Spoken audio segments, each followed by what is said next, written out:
চারটি অবস্থায় ফরজে আইন হয়ে যাবে, খেয়াল করেন, এটা জানা প্রত্যেকের জন্য ফরজে আইন। 1 নম্বর, ইজা হাজামাল আ'দাউ আলাল মুসলিমিন আও বিলাদিহিম, মুসলমানদের উপর অথবা মুসলমানদের দেশের উপর যখন শত্রুরা হুজুম করবে, আক্রমণ করে ফেলবে, তখন ফরজে আইন হয়ে যাবে ওই এলাকার মানুষদেরকে অবশ্যই সেটা কি করতে হবে, প্রতিহত করতে হবে। এটাকে জিহাদে দিফাই বলা হয়ে থাকে, অপরিহার্য ফরজে আইন। তখন কেউ বসে থাকতে পারবে না। তখন যদি জিহাদ না করে থাকে তারা গুনাহগার হবে। তখন হয়তো জিহাদ অথবা কি শাহাদাত, এটা হচ্ছে বিধান ইসলামের। আপনি ইসলামের মানে শুধু রসগোল্লা দিক কোনটা আছে এটা বাছাই বাছাই করে খেললে চলবে না। 2 নম্বর হচ্ছে ইজাস্তানফারাল ইমাম, যখন শাসক নাফির করবে, উনফুরু খিফাফান ওয়া সিকারা, বেরো যাও, তোমাদের সবাই বেরোতে হবে। যখন ইমামের পক্ষ থেকে নির্দেশ আসবে, শাসকের পক্ষ থেকে নির্দেশ আসবে, বেরিয়ে যাও তোমরা সবাই, তখন ফরজে আইন হয়ে যাবে। তখন আর কেউ কথা বলবে, ভাই আমরা একটু সাইড করে দিতাম, আমি একটু অসুস্থ আছি বললেও সে ব্যক্তি গুনাহগার হবে। সেই ব্যক্তি ইসলামী সমাজ থেকে তাকে কি করতে হবে, বর্জন করতে হবে, বয়কট করতে হবে। এরকম ঘটনা ঘটেছে তাবুকের যুদ্ধে। 3 জন সাহাবী কি করেছেন, অলসতা করে যান নাই। হেলাল ইবনে উমাইয়া, তারপরে মুরারা ইবনে রাবিয়া, তারপরে কাব ইবনে মালিক। দেখেছেন, এই 3 জন সাহাবী যান নাই, কিন্তু তাদেরকে আল্লাহ রাসূল সাল্লাল্লাহু আলাইহি ওয়াসাল্লাম বয়কট করে দিয়েছে।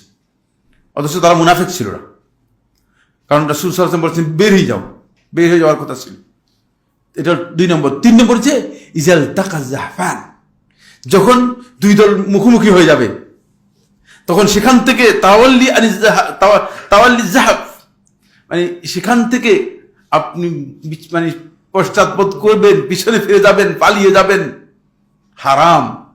তখন ফরজে আইন হয়ে যাবে জিহাদ। কাফেরদের বাহিনী আর মুসলমানদের বাহিনী মুখোমুখি হয়ে গেছে, এখন যুদ্ধ অবধারিত, যুদ্ধ করতেই হবে, সর্বশক্তি দিয়ে যুদ্ধ করবে মুসলিমরা। এবং মুসলিমরা সেখানে সিদ্ধান্ত একটাই, সেটা হলো হয়তো শাহাদাত নয় কি বিজয়, কিন্তু মুসলিমরা সেভাবে জিহাদ করতে হবে। 4র্থ হচ্ছে ইজা দাআতিল হাজাতু ইলা মুসাআদাতিল মুসলিমিন, যদি মুসলমানদের সাহায্য করার প্রয়োজন হয়, একটা মুসলিম অঞ্চলের মধ্যে তাদের সামর্থ্য নেই, তারা পারতেছে না, এখন মুসলমানদেরকে বলছে আমাদেরকে সাহায্য করো। যেমন বর্তমান যে ফিলিস্তিন, এই ফিলিস্তিনের মুসলমানদেরকে জিহাদ এবং সাহায্য করা ফরজে আইন আমাদের উপর। কারো কারো চোখ তোকে একটু এলোমেলো হয়ে যাচ্ছে, বলছি কি বলতেছেন, হ্যাঁ ফরজে আইন, কিন্তু আমরা এই ফরজ আদায় করতে পারবো না। তার কারণ হচ্ছে আমাদের যাওয়ার কোনো ব্যবস্থা নেই, আমরা রাষ্ট্রের গোলাম।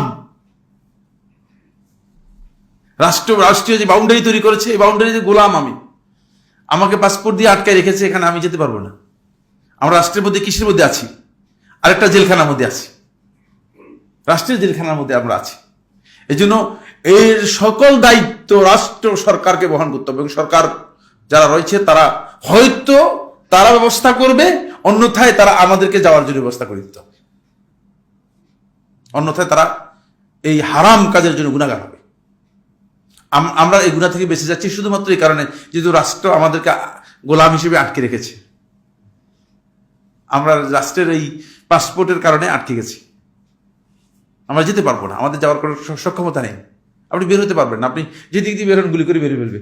ইন্ডিয়ার দিকে গেলে তো গুলি নিশ্চিত, আপনি বঙ্গোপসাগরের দিকে যদি যান তাহলে সমুদ্রের মধ্যে মৃত্যু নিশ্চিত, তারা কোন দিকে যাবেন, আর তো যাওয়ার জায়গায় নেই আপনার, সুতরাং আপনার আর কোনো ব্যবস্থা নেই।